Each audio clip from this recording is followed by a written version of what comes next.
nada menos que del doctor Jorge Seminario. Lo invitamos y lo recibimos con muy fuertes palmas en estos instantes para su exposición con el título Diseño de nanobacterias para la era de energías renovables. Tema ciertamente de actualidad. Por favor, doctor Seminario. Gracias. Muchas gracias. Ok, buenos días. Es un placer estar aquí nuevamente, agradeciéndoles a ustedes de estar presentes aquí en el segundo día del año. Hoy día les voy a hablar un poco sobre el trabajo de investigación que estamos haciendo en la universidad. Casualmente ese trabajo se está haciendo con los señores Gálvez, Ponce y la señora Benítez. Ellos, Gálvez y Ponce, son de la UNI y deben estar por acá, según me dijeron, están de visita. Y bueno, supongo, ya, una de los retos de este siglo es, por ejemplo, obtener energía solar, ¿no? A costos permitidos, a costos que se pueda conseguir sin tener que hacer una gran inversión de dinero. Y el problema de la energía solar es, como ustedes saben, es que no es permanente, no viene todo el día, entonces hay que tener formas de almacenarla. De igual manera tenemos para otras energías renovables como las de viento, la de las olas y muchas otras que no contaminan en general al ambiente, que es algo que queremos evitar, ¿no? Pero el uso de estas renovables requieren que desarrollemos dispositivos, ¿no? Para almacenarlas. De otra manera no las podemos tener cuando las necesitamos. La luz del sol, por ejemplo, no llega a la misma intensidad o con la misma tiene diferente rango de energías a diferentes horas del día. Entonces es una buena idea tener algo donde se puedan almacenar. Otro problema que se tiene, el uso de energías no renovables, o sea, aquellas que una vez que se usan se acabó, como por ejemplo el petróleo, el carbón, por ejemplo. En todas ellas el problema es la emisión de CO2, ¿no? De dióxido de carbono. Y el problema con el dióxido de carbono, como ustedes saben, absorbe energía solar, por ejemplo, en el infrarred, la mayoría, y mucho también en el espectro luminoso, y la reemite sobre la Tierra a frecuencias o energías más bajas que ya no le permite regresar, ¿no? Volver al espacio de donde vino. Entonces eso va calentando a la Tierra, al planeta, ¿no? Y eso es un gran problema, como ustedes saben. Todas las naciones del mundo se han puesto de acuerdo en no dejar de subir 2 grados centígrados en un determinado tiempo, ¿no? Pero hay problemas políticos y de otras tendencias que casi están deteniendo estos avances que se han hecho. De todas maneras, hay otras razones, ¿no? El FOG, la contaminación del ambiente y todos esos son cuestiones directas que podemos ver. Los cambios de temperatura son bien difíciles de detectar, estudios son bien complicados, ¿no? Bueno, entonces todas estas fuentes de energía renovable requieren dispositivos, ¿no? Que almacenen energía. Y como el dispositivo que más se adapta a esta demanda es la batería, ¿no? La batería es capaz de convertir energía eléctrica en energía química, ¿no? Energía eléctrica la conocemos, es la que viene en nuestros por cables, ¿no? En Lima es 220 voltios, ¿no? A 220 voltios, pero cuando se almacena como energía química, estrictamente hablando, significa que se va a almacenar como energía en los enlaces químicos, ¿no? Entonces, lo que se hace es que los átomos se ponen, digamos, más energéticos para que de esa manera se pueda almacenar esta energía, ¿no? No se almacenan como cargas porque sería todavía muy costoso, aunque ya se hacen algunos capacitores, ¿no? que en algo se está avanzando, pero hay todavía problemas técnicos. Entonces, la manera más práctica es convertir esta energía eléctrica en energía química, ¿no? Y cuando decimos química, simplemente significa eso, de colocar la energía entre los átomos, ¿no? Y luego de que se ha hecho esta batería puede devolver esta energía eléctrica cuando ya uno la necesite, ¿no? Uno tiene su batería y cuando la necesita la usa, ¿no? Y ahí obtiene esta energía.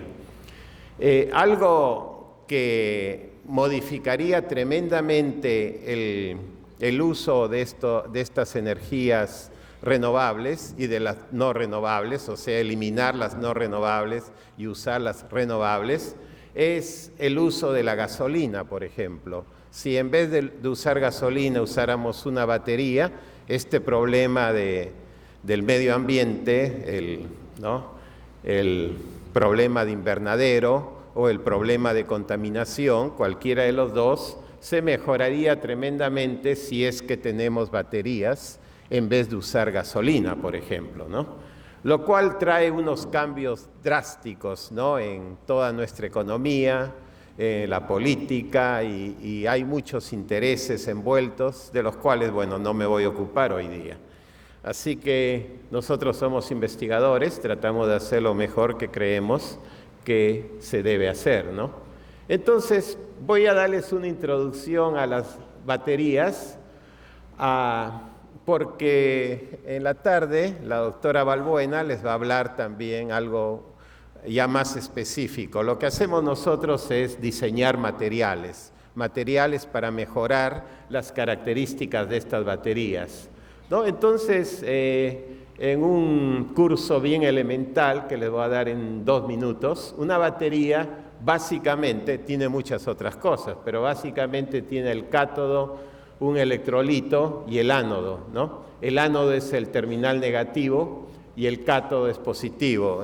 Tengan cuidado que en otras áreas esto cambia, ¿no? O sea, depende en qué área uno trabaja, le da diferente, los nombres están invertidos, ¿no?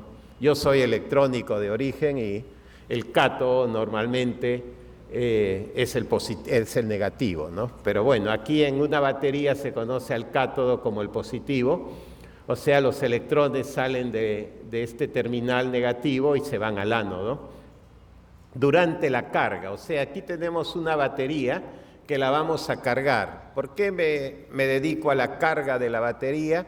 Porque es cuando la batería se completa. Una batería, cuando uno la compra, una batería de litio, por ejemplo, no viene totalmente hecha cuando está nueva. Hay algo más que se va formando en la batería hasta que quede como nueva, hasta que quede usable, ¿no? Entonces, en la primera carga de la batería, los átomos, los iones de litio van a viajar a través del electrolito hacia el ánodo, ¿no? O sea, esta es la dirección de los iones de litio. Se usa litio porque tiene que ser un ion el más pequeño posible. ¿Cuál es el ion más pequeño posible?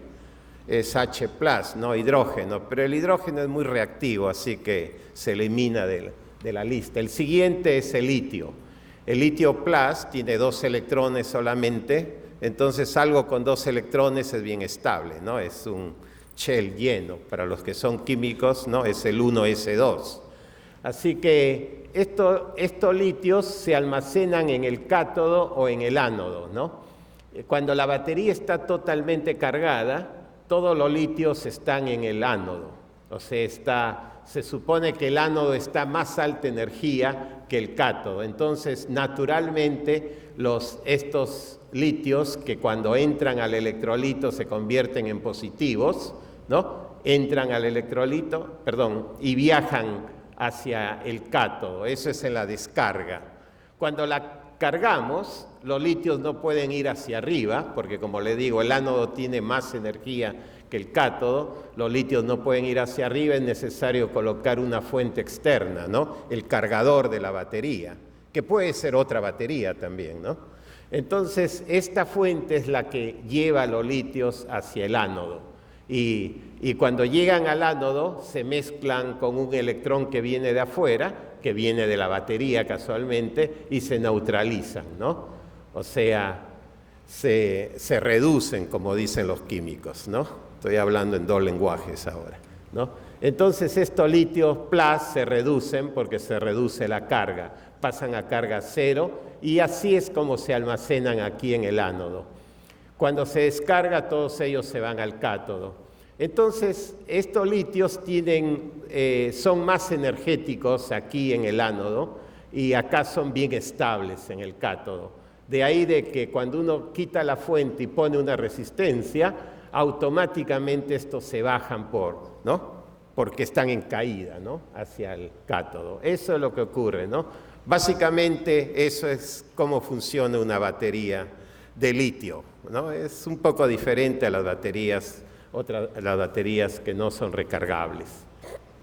Bueno, esperando que eso se haya entendido, ¿no? Nosotros lo que hacemos para diseñar materiales, sacamos un pedazo del ánodo y vemos qué pasa cuando el electrolito, vamos a decirles, el electrolito aquí es una combinación de un solvente, que no es agua porque el agua es muy débil para usarse como solvente aquí, se usa lo que se llama el etileno carbonato, ¿no? Ethylene carbonate.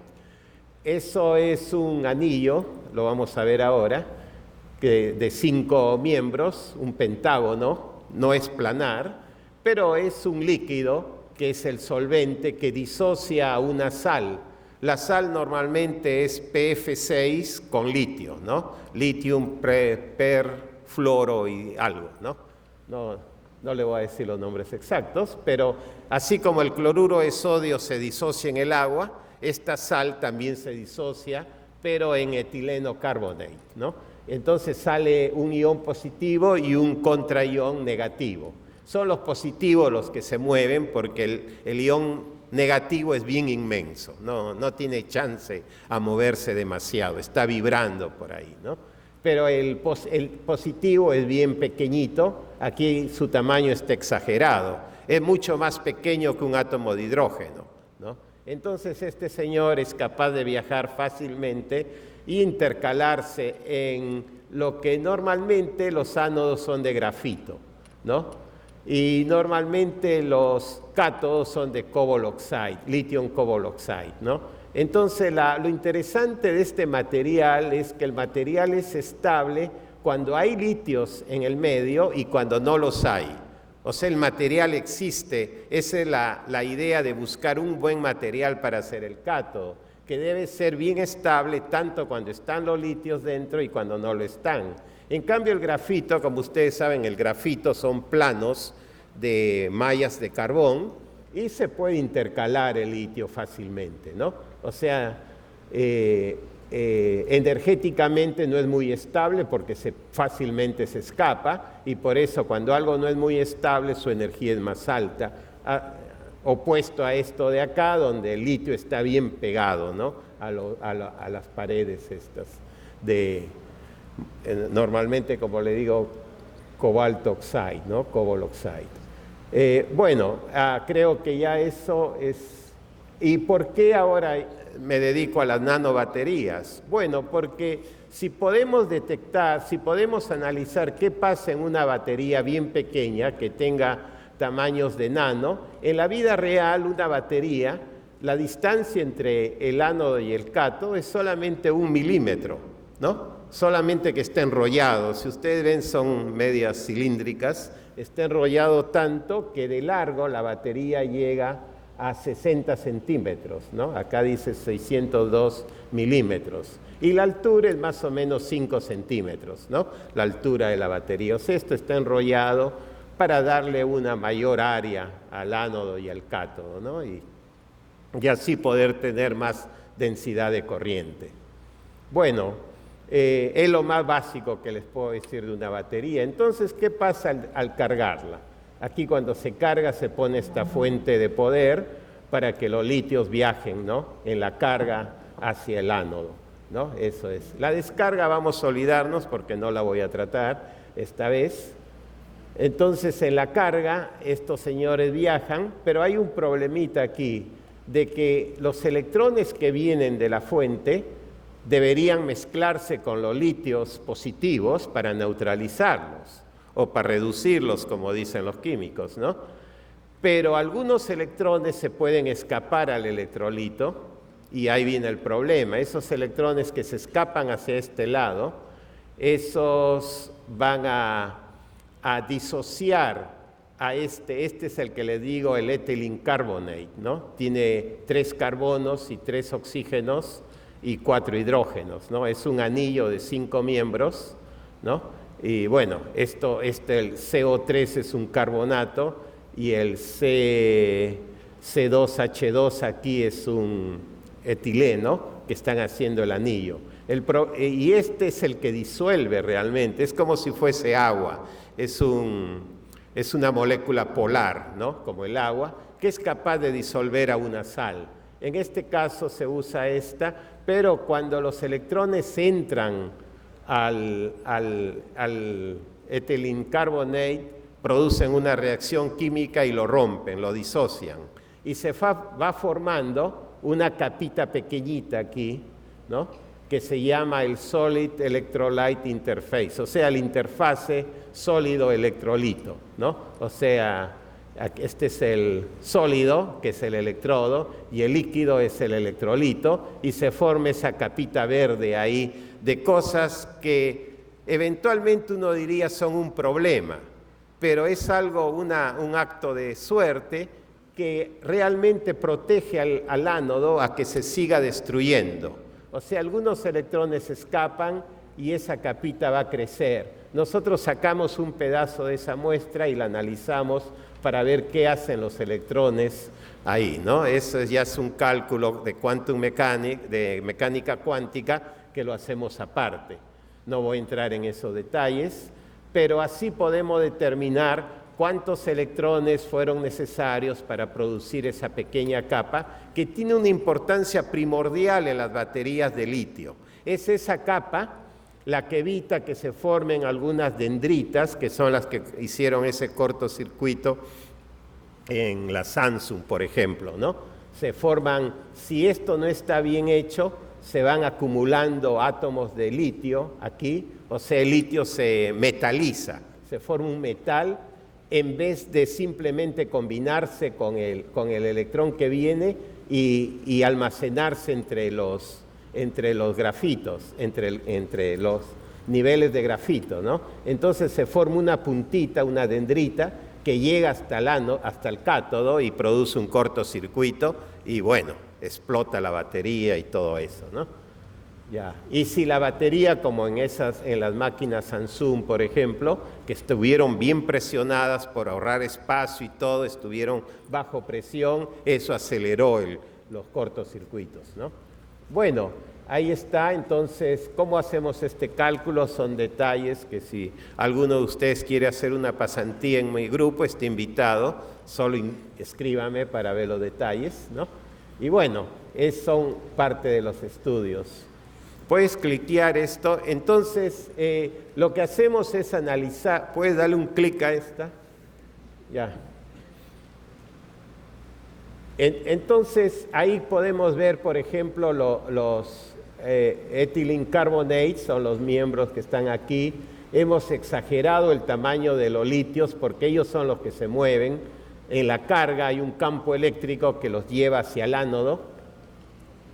Dale una más para terminar la explicación. Entonces, y ahí es donde se intercalan, ¿no? Entran al grafito, estos son los planos de grafito, ¿no? Y ahí la batería se está cargando. Esto está hecho a una velocidad tremenda, porque si no, no lo podemos ver así, de esta manera, ¿no? Bueno, ahora sí, ya páralo para poder continuar. ¿Cuánto me queda de tiempo para...? ¿Media hora? Está bien, ok. No, pues, no vuelvas al comienzo. Sí.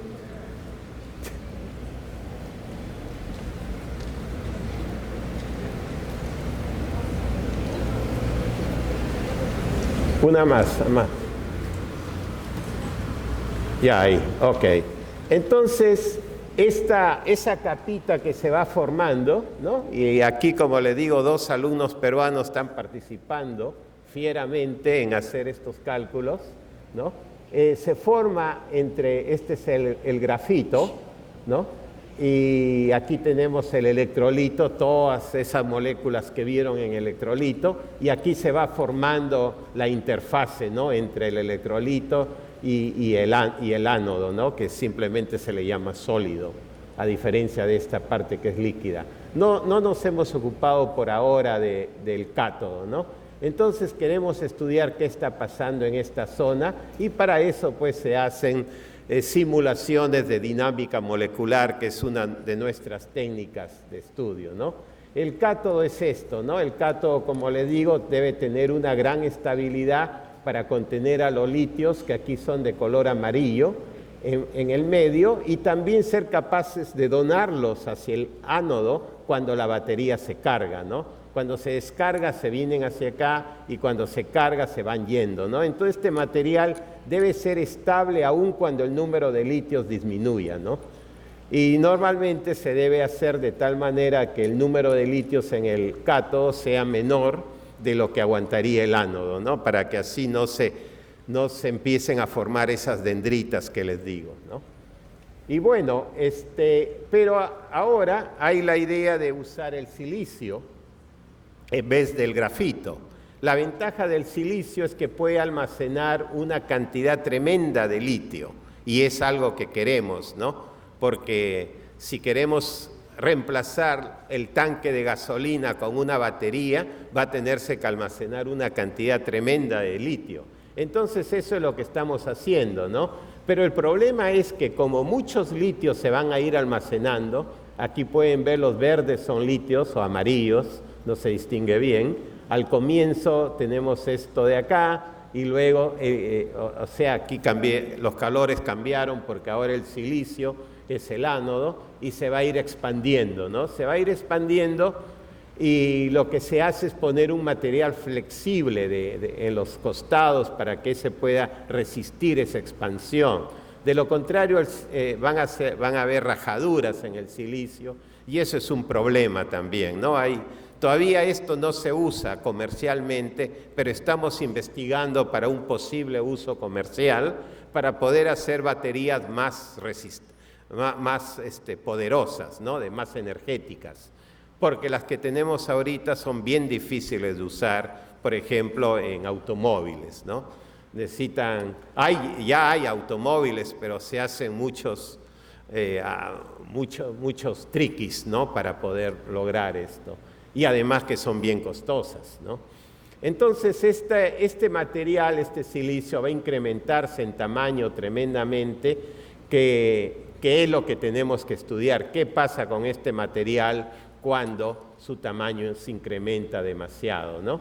Aquí se puede ver ya más en grande cómo los silicios que están azules, empezamos de un silicio casi cristalino, y los litios van entrando, ¿no? Casi no se ven muy bien, pero son los que están combinándose ahí con el silicio, y lo que hace es que se expandan. En el grafito no pasaba esto. En el grafito había espacio, se expanden algo, ¿no? Pero había espacio suficiente para intercalar a los litios. Esto no, aquí no hay nada donde se puedan intercalar. Pero lo que se estudia es qué pasa con este material, ¿no? Y eso es toda una ciencia e ingeniería de materiales que hacemos, ¿no? Básicamente, para terminar esta introducción a las baterías, lo que les quiero decir es esto, ¿no? El electrolito energéticamente tiene un HOMO, creo que es el orbital de energía más alto que está ocupado, y tiene un LUMO, que es el orbital de energía más bajo, pero que está desocupado. O sea que si un electrón viene a este electrolito, se va aquí al LUMO, y si un electrón se escapa de este electrolito, se va a salir de aquí del HOMO, ¿no? Entonces el ánodo debe estar debajo del LUMO, porque si estás arriba, los electrones se van a escapar y se van a ir al electrolito, y se van a producir esas reacciones que queremos que no ocurran. Por otro lado, el cátodo también debe estar arriba del HOMO, porque aquí en el HOMO tenemos electrones. Y si el cátodo está debajo, los electrones se van a ir al cátodo y se van a producir otro tipo de reacciones en el lado del cátodo. O sea, 5 minutos, ok, muchas gracias.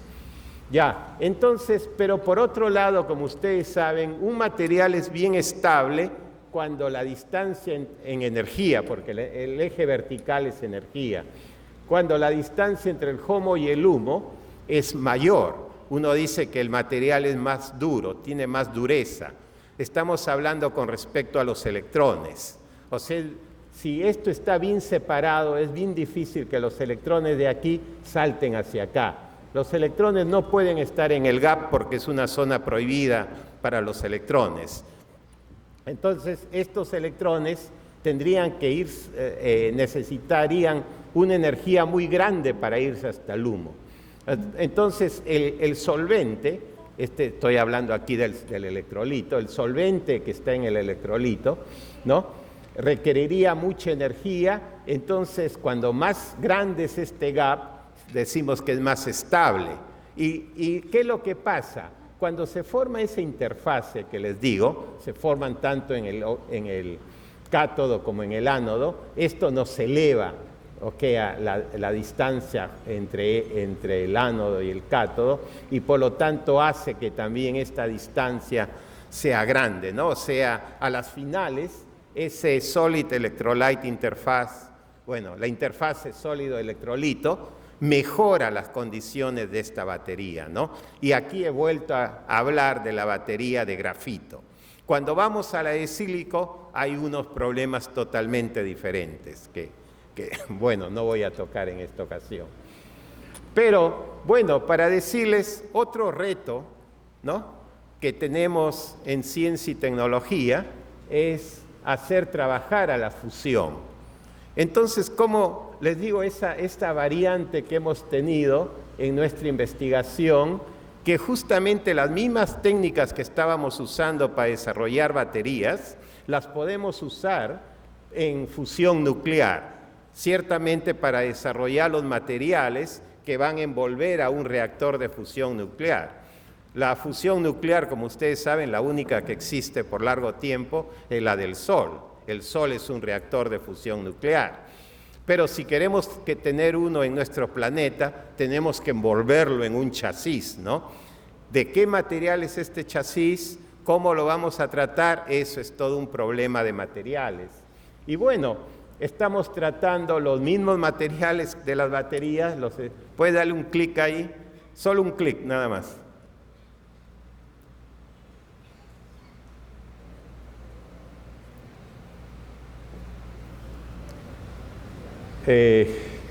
A ver, dale otro.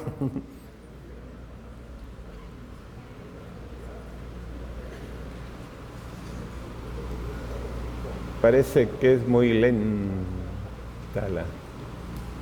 Bueno, ok. Imagínense.